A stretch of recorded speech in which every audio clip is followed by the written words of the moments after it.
नमस्कार दोस्तों, मैं Vishnu Sharma, RPSC selected second grade teacher. स्वागत करता हूं आप सभी का English by Vishnu Sharma YouTube channel पर।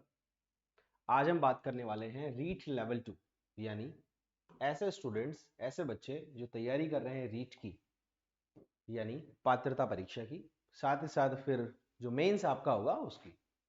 तो आपके पास लेवल 2 का सिलेबस होगा, उसका आज हम एनालिसिस करेंगे कि किस तरह से हमें इन 90 दिनों में जो हमारे पास बचे हैं 89, 90, 91 डेज जो भी हमारे पास बचे हैं, क्योंकि हम मान रहे हैं कि जो एग्जाम है वो 15 जनवरी तक होगा। 14, 15, 12, 13, 14, 15, 16 इन वीक में कभी भी, यानी सेकेंड वीक में कभी भी हमारा एग्जाम कंडक्ट हो सकता है। तो 90 दिन में हम किस तरह से तैयारी करें, आज हम बात करेंगे। मैं Vishnu Sharma, RPSC selected second grade teacher, स्वागत करता हूं आप सभी का फिर से। वीडियो में लास्ट तक बने रहें आप। हम बात करेंगे तैयारी कैसे करें, सिलेबस की, प्री और मेंस दोनों की हम बात करने वाले हैं। और क्या सेकंड ग्रेड वाले जो बच्चे हैं, जो सेकंड ग्रेड इंग्लिश की ऑलरेडी तैयारी कर रहे हैं, जो स्टूडेंट्स इतना वास्ट सिलेबस ऑलरेडी कवर कर रहे हैं या कवर कर चुके हैं, क्या उनको रीट देना चाहिए, क्या उनको पात्रता परीक्षा देनी चाहिए, क्या इसकी तैयारी करनी चाहिए, या क्या उनको रीट मेंस भी देना चाहिए, क्या उनको अपने पद से जो वो तैयारी कर रहे हैं, जो टारगेट उन्होंने बना रखा है कि हमें सेकंड ग्रेड टीचर बनना है, हमें जल्दी ही नौकरी लेनी है, क्योंकि सेकंड ग्रेड में जो पोस्ट है, वैसे वो इंग्लिश की जो पोस्ट है वो 300, 400, 500, 600, 700 इसमें से कितनी भी हो सकती है।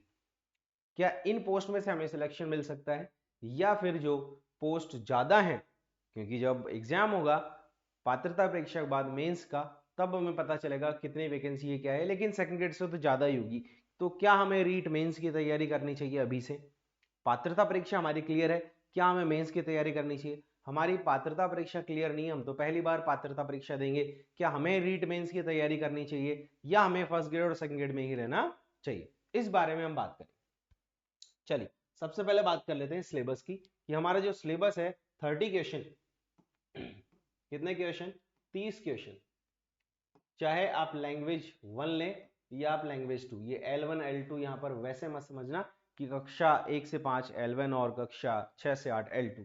ये हम बात कर रहे हैं लैंग्वेज, भाषा की। भाषा हमें कौन सी सेलेक्ट करनी है, लैंग्वेज 1 या लैंग्वेज 2? देखो, ये है लैंग्वेज टू इंग्लिश। क्या लिखा हुआ है? लैंग्वेज टू इंग्लिश लिखा हुआ है। लैंग्वेज 2 में भी 30 क्वेश्चन है, और लैंग्वेज 1 लेंगे तो भी 30 क्वेश्चन है। तो हमें कौन सी लैंग्वेज लेनी चाहिए, सबसे पहले इस पर बात करते हैं। लैंग्वेज 2 अगर हम लेते हैं, वैसे मेरे हिसाब से जो ज्यादातर जो बच्चे हैं वो लैंग्वेज 2 ही लेते हैं, और लैंग्वेज 2 ही लेना चाहिए जो इंग्लिश वाले स्टूडेंट्स हैं उनको। उसका कारण है, कारण समझते हैं। सबसे पहले तो हमें क्या मिलेगा, एक पैसेज मिलेगा। क्या मिलेगा सर? हमें मिलेगा एक पैसेज।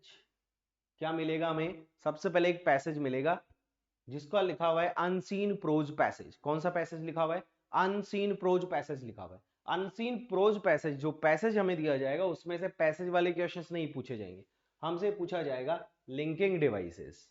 लिंकिंग डिवाइसेस हमसे यहाँ, यानी कंजंक्शंस बेस्ड हमसे यहाँ पर क्वेश्चन पूछे जाएंगे। उसके बाद सब्जेक्ट वर्ब एग्रीमेंट से क्वेश्चन पूछे जाएंगे। जैसा सब्जेक्ट है वैसी वर्ब हमें लगानी है। सब्जेक्ट अगर अपना सिंगुलर है तो सिंगुलर वर्ब हम लगाते हैं, सब्जेक्ट अगर अपना प्लूरल है तो हम प्लूरल वर्ब लगाकर आते हैं। उसके बाद इन्फ्रेंसेस। इन्फ्रेंसेस का मतलब है, यहां पर आपसे क्वेश्चन पूछा जा सकता है जो पैसेज है, जो पैसेज है उसका टाइटल क्या होगा, या एप्लीकेशन बेस्ड क्वेश्चन आपसे पूछे जा सकते हैं। ठीक है, आगे बात करते हैं अनसीन पोएम की। एक पोएम आपसे पूछी जाएगी, पोएम में फिगर्स ऑफ स्पीच आपसे पूछे जाएंगे, यानी ज्यादा नहीं है, एलिट्रेशन है, सिमिली है, मेटाफर है, पर्सोनिफिकेशन है, एसोनेंस और राइम स्कीम आपको पूछी जाएगी कि ये 4 लाइन की पोएम है, 6 लाइन की पोएम है, 8 लाइन की पोएम है, इसकी राइम स्कीम क्या होगी, इसकी राइम स्कीम क्या होगी, वो भी हम पढ़ेंगे, वो भी हम देखेंगे। तो अनसीन पोएम में से ये आपके क्वेश्चन बन गए। उसके बाद ग्रामर में आ जाए तो आपका पार्ट हो जाएगा मॉडल ऑक्सिलियरी वर्ब, यानी मॉडल्स आपसे पूछे जाएंगे। मॉडल्स के बाद कॉमन इडियम्स और फ्रेजेस जो हमारे काम में आते हैं, यानी 150 से 200 हमें रेनन मार्टिन बुक से पढ़ लेने हैं, काफी है मेरे हिसाब से। उसके बाद लिटरेरी टर्म्स में हमसे पूछा जाएगा एलजी क्या होता है, सोनेट क्या होता है, शॉर्ट स्टोरी क्या होता है, ड्रामा क्या होता है, इनकी जो डेफिनेशन है उनसे क्वेश्चन पूछे जाएंगे। एग्जाम्पल्स दिए जा सकते हैं, एग्जाम्पल से क्वेश्चन बन सकते हैं कि ये क्या है। ठीक है, चलिए। उसके बाद बात करेंगे फोनेटिक्स। फोनेटिक्स जो टॉपिक है वो आपकी आरपीएससी फर्स्ट ग्रेड में भी आता है, सेकंड ग्रेड में भी आता है, थर्ड ग्रेड में भी आता है, सेम टू सेम, चाहे लैंग्वेज 1 लो आप या लैंग्वेज 2 लो, रीट में भी। उसके बाद बात करेंगे प्रिंसिपल्स ऑफ टीचिंग इंग्लिश। अंग्रेजी शिक्षण के सिद्धांत है, कम्युनिकेटिव अप्रोच है यानी अप्रोचेस आपको पढ़नी है, और चैलेंजेस ऑफ टीचिंग इंग्लिश कि भारत में जब हम इंग्लिश पढ़ाएंगे, एक टीचर जो भारत में इंग्लिश पढ़ा रहा है उसको कौन कौन से चैलेंजेस का सामना करना पड़ता है, क्लासरूम में कौन कौन से चैलेंजेस उसके सामने आते हैं। ठीक है, और इसमें एक नई चीज जोड़ दी है कि role of home language multilingualism, यानी 3 भाषाओं का जो योगदान है वो क्या है। फिर मेथड्स ऑफ इवेल्युएशन, मूल्यांकन के जो मेथड्स हैं, तरीके हैं, और रेमेडियल टीचिंग, उपचारात्मक शिक्षण, कि जो बच्चे कमजोर हैं, पुअर मतलब गरीब, वो वाला गरीब नहीं, पढ़ाई में जो पुअर हैं बच्चे, उनके लिए क्या टीचर को करना चाहिए कि वो फाइनल एग्जाम्स के आते आते बच्चा जो है इंप्रूव हो जाए। ये हो गया लैंग्वेज 2 का सिलेबस। कौन से लैंग्वेज का हो गया? ये लैंग्वेज 2 इंग्लिश का सिलेबस हो गया, जो हमें पात्रता परीक्षा में मिलेगा। कौन सी परीक्षा में मिलेगा सर? ये पात्रता परीक्षा में मिलेगा, पात्रता परीक्षा में मिलेगा अगर हम लैंग्वेज 2 लेते हैं। अगर हम लैंग्वेज 1 इंग्लिश लेते हैं, लैंग्वेज 1 पात्रता परीक्षा में, कौन सी परीक्षा में? पात्रता परीक्षा में।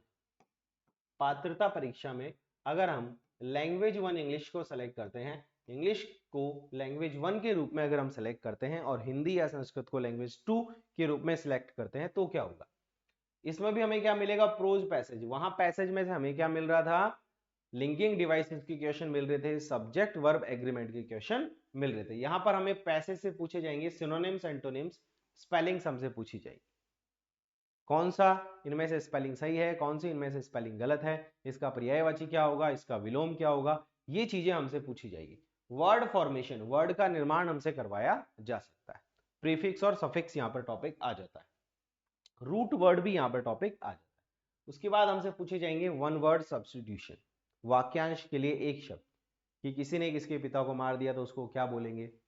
ठीक है, ऐसी लड़की जिसके बहुत सारे अफेयर्स हैं उसको हम क्या बोलेंगे। इस तरह के क्वेश्चंस पूछे जाएंगे। उसके बाद है अनसीन प्रोज पैसेज, एक और पार्ट्स ऑफ स्पीच हमसे पूछा जाएगा कि ये सेंटेंस है, इसमें अंडरलाइन कर दिया कि देयर आर 20, ऐसा क्वेश्चन दे दिया आपको, there are 20 students, there are 20 students, तो आपसे पूछ ले ये 20 क्या है, क्या ये नाउन है, क्या ये एडवर्ब है, क्या ये एडजेक्टिव है, विशेषण है, क्या है ये। इस तरह से क्वेश्चन पूछा जाएगा। फिर आपसे टेंस का क्वेश्चन आ जाएगा, डेटरमिनर्स का क्वेश्चन आ जाएगा, ए एंड द वाला, some any, much many, little a little the little, इस तरीके से क्वेश्चन। और degree of comparison, positive degree, comparative degree और सुपरलेटिव डिग्री, इनके क्वेश्चंस आपसे पूछे जाएंगे। फिर आपसे क्वेश्चन का निर्माण करवाया जा सकता है, framing questions including WH questions. WH word से क्वेश्चन कैसे बनाएं, हेल्पिंग वर्ब से क्वेश्चन कैसे बनाएं, मॉडल से क्वेश्चन कैसे बनाएं, या टैग क्वेश्चन कैसे बनाएं। फिर 2 simple topic, active voice, passive voice, और नरेशन यानी डायरेक्ट और इनडायरेक्ट स्पीच, सिंपल सा टॉपिक है। फिर देखो मैंने आपको बोला कि आपका जो टॉपिक होगा फोनेटिक्स वाला, वो फोनेटिक्स वाला जो टॉपिक है वो दोनों लैंग्वेज में मिलता है, लैंग्वेज 1 में भी मिल रहा है और लैंग्वेज 2 में भी मिल रहा है। कौन सा टॉपिक मिल रहा है? फोनेटिक्स वाला टॉपिक हमें मिल रहा है। ठीक है, उसके बाद देखो प्रिंसिपल्स यहाँ भी हैं और वहां भी है। अंग्रेजी शिक्षण के जो सिद्धांत है वो हमें यहाँ भी पढ़ने हैं लैंग्वेज 1 में, और लैंग्वेज 2 में भी हमें पढ़ने हैं। ठीक है, उसके बाद मेथड्स हैं और अप्रोचेस हैं लैंग्वेज टीचिंग की। लैंग्वेज टीचिंग को पढ़ाने के क्या क्या मेथड्स हो सकते हैं, अप्रोचेस कौन कौन सी हो सकती है। वहां केवल अपने पास कम्युनिकेटिव अप्रोच है लैंग्वेज 2 में, यहाँ पर कंप्लीट हमें अप्रोच पढ़नी पड़ेगी, स्ट्रक्चरल अप्रोच भी हमें पढ़नी पड़ेगी। ठीक है, सारे चीजें हमें पढ़नी पड़ेगी। फिर लैंग्वेज स्किल्स, वहां पर लैंग्वेज स्किल्स नहीं है, यहाँ पर है लैंग्वेज स्किल्स में LSRW आ गया, लिसनिंग, स्पीकिंग, रीडिंग, राइटिंग आ गया। फिर टीचिंग लर्निंग मटेरियल्स, इनका क्या योगदान है, जब टीचर पढ़ाएगा क्लास में तो कौन कौन से टीचिंग लर्निंग मटेरियल्स जो है टीचर को यूज करना चाहिए, उनका क्या योगदान है, टेक्स्ट बुक की क्या इंपॉर्टेंस है ना, जो लैब बन रही है ICT लैब उसकी क्या इंपॉर्टेंस है, कंप्यूटर की क्या इंपॉर्टेंस है, इंटरनेट की क्या इंपॉर्टेंस है। इस तरह से क्वेश्चन आपसे पूछे जाएंगे। उसके बाद CCE, इसकी कई बार तो फुल फॉर्म पूछ ली गई है आपसे, 3-4 बार तो राजस्थान में पूछ ली गई है। और सीटेट का नाम अगर आपने सुना है, सीटेट की परीक्षा आप देते हैं, केंद्र में अगर टीचर बनना चाहते हैं तो आपको सीटेट वहां क्लियर करना पड़ता है। तो सीटेट में भी कई बार क्वेश्चन आया, इसकी फुल फॉर्म याद कर लेना, कॉन्टिन्यूअस एंड कॉम्प्रिहेंसिव। पहले कॉन्टिन्यूअस आता है फिर कॉम्प्रिहेंसिव आता है। ठीक है। उसके बाद आएगा असेसमेंट एंड इवेल्युएशन, मूल्यांकन क्या है, भाषा में मूल्यांकन क्या होता है। तो ये हो गया पात्रता परीक्षा का सिलेबस। कौन सा सिलेबस हो गया ये हो गया पात्रता परीक्षा का सिलेबस। पात्रता परीक्षा का सिलेबस हो गया लैंग्वेज 1 को लेकर के। लैंग्वेज 1 अगर हम सिलेक्ट करते हैं तो हमें ये सारी चीजें पढ़नी है, और अगर हमें लैंग्वेज 2 सिलेक्ट करनी है तो हमें ये सारी चीजें पढ़नी है। ठीक है। लैंग्वेज 2 बच्चे ज्यादातर सिलेक्ट करते हैं जो इंग्लिश के बच्चे होते हैं। क्यों? क्योंकि उनको लैंग्वेज 1 फिर हिंदी पढ़ लेनी होती है, क्योंकि वहां पर फिर हिंदी की जो है लिटरेचर वहां पर नहीं आता है, हिंदी की ग्रामर हमें एक्स्ट्रा पढ़नी पड़ती है। ठीक है। चलिए अब बात करते हैं हम मेंस की। इसकी बात कर लेते हैं मेंस, मुख्य परीक्षा जो हमारी होगी, यानी थर्ड ग्रेड शिक्षक भर्ती जो होगी, जिसको हम थर्ड ग्रेड शिक्षक भर्ती नाम से जानते हैं। थर्ड ग्रेड शिक्षक भर्ती नाम से जिसको हम जानते हैं, उस मेंस के सिलेबस में हमें क्या पढ़ना है। इस मेंस के सिलेबस में सबसे पहले तो आपको एक चीज देखनी है, ये जो हमारे नंबर हैं ये कितने हैं, 120 मार्क्स। कितने मार्क्स की इंग्लिश होगी? 120 प्लस 20 की और होगी, वो मैं आपको अभी बताऊंगा। 120 नंबर की हमारे पास इंग्लिश होगी, यानी 60 क्वेश्चन हमारे पास होंगे। कितने क्वेश्चन हमारे पास होंगे इंग्लिश के? 60 क्वेश्चन हमारे पास होंगे। 60 क्वेश्चन होंगे, इनमें से क्या पढ़ना है? पार्ट्स ऑफ स्पीच हमें पढ़ना है, नाउन, प्रोनाउन, एडजेक्टिव, एडवर्ब सब। उसके बाद टेंसेस हमें पढ़ने हैं, वॉइस हमें पढ़नी है, यानी एक्टिव वॉइस, पैसिव वॉइस हमें पढ़ना है। उसके बाद नरेशन यानी डायरेक्ट स्पीच और इनडायरेक्ट स्पीच हमें पढ़ना है। ट्रांसफॉर्मेशन हमें पढ़ना है, ट्रांसफॉर्मेशन सेंटेंस वाला भी हो सकता है और डिग्री वाला भी यहाँ पर हो सकता है। कंडीशनल सेंटेंस, इफ वाले, व्हेन वाले, ठीक है, अनलेस वाले, अनटिल वाले, एज सुन एज वाले, ये सारे वाक्य हमें पढ़ने हैं। उसके बाद इडियम्स और प्रोवर्ब्स, मुहावरे और लोकोक्तियां, जो 100, 150, 200 मैक्सिमम हमें पढ़ने होते हैं, इंपॉर्टेंट। ठीक है। फ्रेजल वर्ब्स हमें पढ़नी है, 100 से 150 फ्रेजल वर्ब्स ऑलरेडी मैंने पढ़ा रखी है, वो हमें पढ़नी है phrasal verbs. One word substitution, वाक्यांश के लिए एक शब्द, यानी देखो वोकैबुलरी का टॉपिक है ये 3 टॉपिक हमें किसके दे दिए? वोकैब के हमें टॉपिक दे दिए मेंस में। क्लॉजेस एनालिसिस, ये टॉपिक आपके सेकंड ग्रेड में भी है और आपके थर्ड ग्रेड में, दोनों में है। अब हम बात करने वाले हैं इसके बाद कि क्या सेकंड ग्रेड वाले स्टूडेंट्स को करना चाहिए रीट, क्या उनको रीट मेंस की तैयारी करनी चाहिए, उस पर हम बात करेंगे। देखते जाओ टॉपिक्स।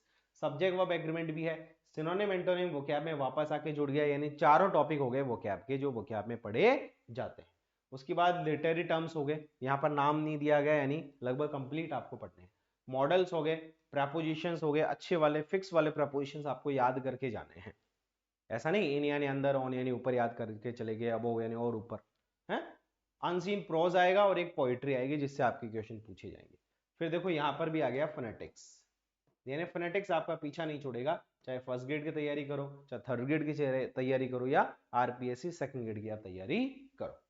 अभी हम बात करेंगे कि क्या सेकंड ग्रेड वाले स्टूडेंट्स को ये चीज करनी चाहिए, क्या इस चीज में फंसना चाहिए आपको, इस बारे में हम बात करेंगे। क्या फंसना वर्ड मैंने सही यूज लिया है, ये भी मैं आपको अभी समझाऊंगा।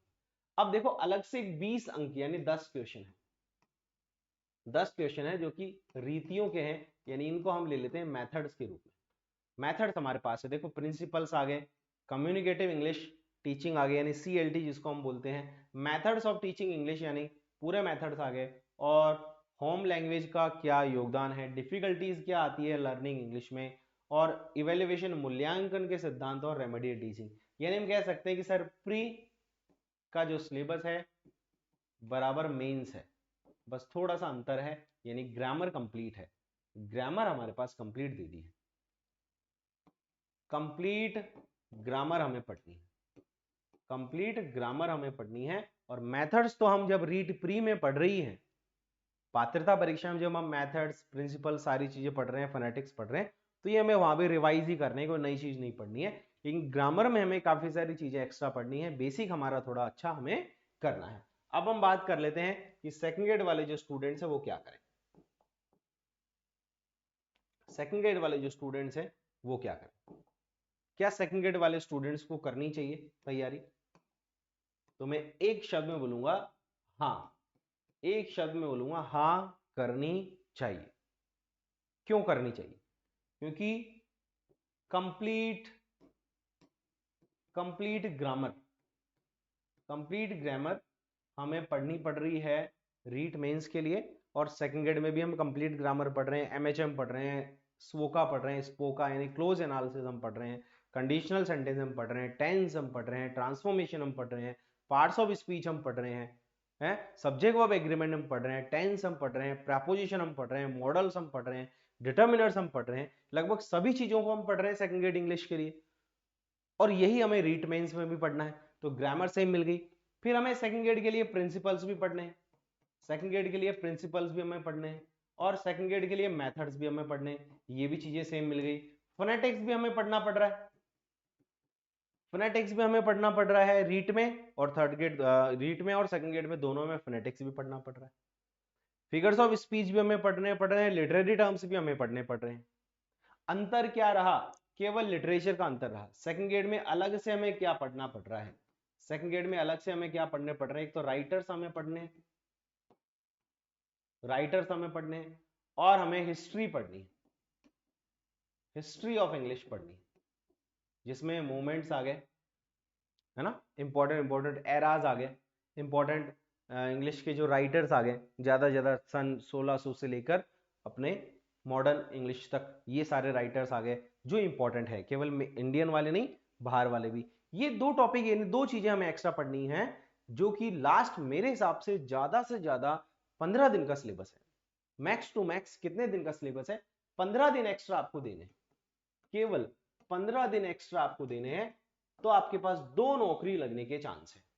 कितने नौकरी लगने के चांस है आपके पास, 2 नौकरी, 2 जॉब आपको मिल सकती है। आप रीट में भी सिलेक्शन ले सकते हैं, और आप आरपीएससी सेकंड ग्रेड में भी आप बच्चे सेलेक्ट हो सकते हैं। केवल क्या करके 15 दिन की अलग से आपको रणनीति बनानी है। कंप्लीट तैयारी करो, पहले आपका रीट का एग्जाम होगा, उसके बाद आरपीएससी सेकंड ग्रेड का एग्जाम होगा, ऐसा कोई कंफर्म नहीं। आरपीएससी सेकंड ग्रेड की वैकेंसी जो है अक्टूबर नवंबर में, अक्टूबर चल रहा है, नवंबर में आ सकती है, दिसंबर में आ सकती है, लेकिन आएगी वैकेंसी, ये कंफर्म है। 2025 में जो है आपका एग्जाम होगा, ये भी कंफर्म। बात समझ में आ गई? तो ऐसा नहीं है कि पहले रीट मेंस हो जाएगा फिर आपका सेकंड ग्रेड होगा, या पहले सेकंड ग्रेड होगा उसके बाद रीट मेंस होगा, दोनों में से कोई सा भी एग्जाम पहले हो सकता है, और दोनों की हमें तैयारी लेकर चलनी है। बात करें सर जीके एक्स्ट्रा, जीके तो आपको पढ़नी पड़ रही है, सेकंड ग्रेड में भी आपको साइकोलॉजी तो हिंदी में पढ़नी पड़ रही है, राजस्थान का जीके भी आपको पढ़ना पड़ रहा है, करंट अफेयर्स भी आपको पढ़ने पड़ रहे हैं, तो एक्स्ट्रा आपको क्या पढ़ना पड़ रहा है, कुछ 2-4 छोटी छोटी चीजें हैं, 10-15 दिन, महीने भर का सिलेबस एक्स्ट्रा मान लो, जो आपको सेकंड ग्रेड के लिए और रीड के लिए थोड़ा सा अलग अलग आपको पढ़ना है। बाकी दोनों में मैटर लगभग सेम है, लेवल भी आजकल सेम है, क्योंकि हम 2024 में बैठे हैं, 2025 में हमारा एग्जाम होगा, तो आप खुद सोचो कि लेवल जो है 2022 में जो एग्जाम हुआ था उससे अच्छा ही होगा, ग्रामर का लेवल भी उससे और अच्छा ही होगा, वोकैब का लेवल भी उससे और अच्छा ही होगा, literary terms, figure of speech का लेवल भी उससे अच्छा ही होगा। तो हमें लेवल से तैयारी तो करनी है, ऐसा तो नहीं है कि हम कम लेवल से तैयारी कर लेंगे, हम तो रीट की कर रहे हैं तो हम तो इजी पढ़ के चले जाए। रे भाई, रीट में भी अच्छे अच्छे लेवल के क्वेश्चन आते हैं, बच्चे मिलते ही नहीं है कि पूरे हो जाए। बात समझ में आ रही है? तो हमें आरपीएससी सेकंड ग्रेड की तैयारी करनी चाहिए, और रीट दोनों की हमें तैयारी करनी चाहिए, ये मैं कहूंगा आपसे। केवल कितने दिन की मेहनत एक्स्ट्रा है, 15-20 दिन, 25 दिन की मेहनत आपके पास एक्स्ट्रा लगेगी। कितने दिन की मेहनत है, यानी देखो, मेहनत रीट के लिए 3 मंथ्स की हम कर ही रहे हैं, है ना, और सेकंड ग्रेड के लिए मेहनत, किसके लिए मेहनत, सेकंड ग्रेड के लिए मेहनत, सेकंड ग्रेड के लिए मेहनत, इन 3 महीने में आपको पढ़नी है जीके और इंग्लिश, इंग्लिश ग्रामर भी आपको पढ़नी है, और आपको वोकैबुलरी भी आपको पढ़नी है, मेथड्स प्रिंसिपल्स भी आपको पढ़ने हैं, तो रीड का सिलेबस आपका पूरा हो जाएगा। सेकंड ग्रेड के लिए आपको एक्स्ट्रा दो चार चीजें आपको एक्स्ट्रा पढ़नी है, दो चार चीजें आपको एक्स्ट्रा पढ़नी है, जो अगर एग्जाम पहले हुआ तो हम पहले सेकंड ग्रेड को प्राथमिकता दे देंगे, और एग्जाम बाद में हुआ तो जैसे ही रीड का एग्जाम फ्री हुआ हम उन 2-4 चीजें जो एक्स्ट्रा है उन पर फोकस करना स्टार्ट कर देंगे, बाकी चीजों को रिवाइज करना चालू रखेंगे, और टेस्ट सीरीज देना हम चालू रखेंगे। बात समझ में आ गई? तो अब मैं आपको एक चीज आपको समझाऊंगा कि आप सेकंड ग्रेड इंग्लिश की तैयारी कर रहे हैं या रीड की तैयारी कर रहे हैं, अपने पास साल भर है, 8 से 10 महीने अपने पास हैं, और टेस्ट सीरीज आपको मिल जाएगी केवल 199 में, केवल 199 में आपको टेस्ट सीरीज मिल जाएगी, जिसमें 200 प्लस में आपको टेस्ट दूंगा, यानी ₹1 का एक टेस्ट आपको पड़ रहा है, राजस्थान में सबसे कम ये चीज है। ठीक है, तो तब तक देखो आपके कितने सारे तो टेस्ट हो जाएंगे, है ना, टॉपिक वाइज टेस्ट आपके हो जाएंगे, फुल टेस्ट भी आपके हो जाएंगे। उसके बाद सर हमें तो कंप्लीट तैयारी करनी है इंग्लिश की, तो आप केवल 499 में रीट की तैयारी कर सकते हैं, प्री प्लस मेंस, प्री और मेंस दोनों की तैयारी कर सकते हैं। नहीं सर हमें तो सेकंड ग्रेड की तैयारी करनी है, सेकंड ग्रेड इंग्लिश की तैयारी करनी है, तो सेकंड ग्रेड इंग्लिश के लिए आप मात्र 999 में कंप्लीट साल भर की वैलिडिटी के लिए कोर्स ले सकते हैं, जिसमें आपको टेस्ट सीरीज भी मिल जाएगी। तो आप बच्चे नए हैं चैनल पर तो सभी इस चैनल को सब्सक्राइब जरूर कर लेना, ताकि फ्री क्लासेस हैं, ऐसे नोटिफिकेशन है, ऐसी न्यूज़ हैं, वो आपको मिल सके। साथ ही साथ English by Vishnu Sharma Telegram channel है, वो भी आप सर्च कर लें, वो भी आप डाउनलोड कर लें टेलीग्राम, और अपने चैनल से जुड़ जाएं। साथ ही साथ डिस्क्रिप्शन में ऐप का लिंक है, वो ऐप जरूर आप डाउनलोड कर लें। उस ऐप पर आपको ये सारी चीजें मैं उपलब्ध करा रहा हूँ, और बहुत ही कम फीस में। राजस्थान में बड़े बड़े जो बिजनेसमैन है, व्यापारी हैं, उनके पास जाकर फंसने से अच्छा है आप एक अच्छे टीचर के साथ तैयारी करें, जो अफोर्डेबल एजुकेशन आपको प्रोवाइड करवा रहा है, साथ ही साथ एक भरोसा दे रहा है कि वो सिलेक्टेड है तो वो आपको नौकरी लगवा सकता है, आपको सही तरीके से गाइड कर सकता है। चलिए मिलते हैं हम क्लासेस में। थैंक यू सो मच, धन्यवाद।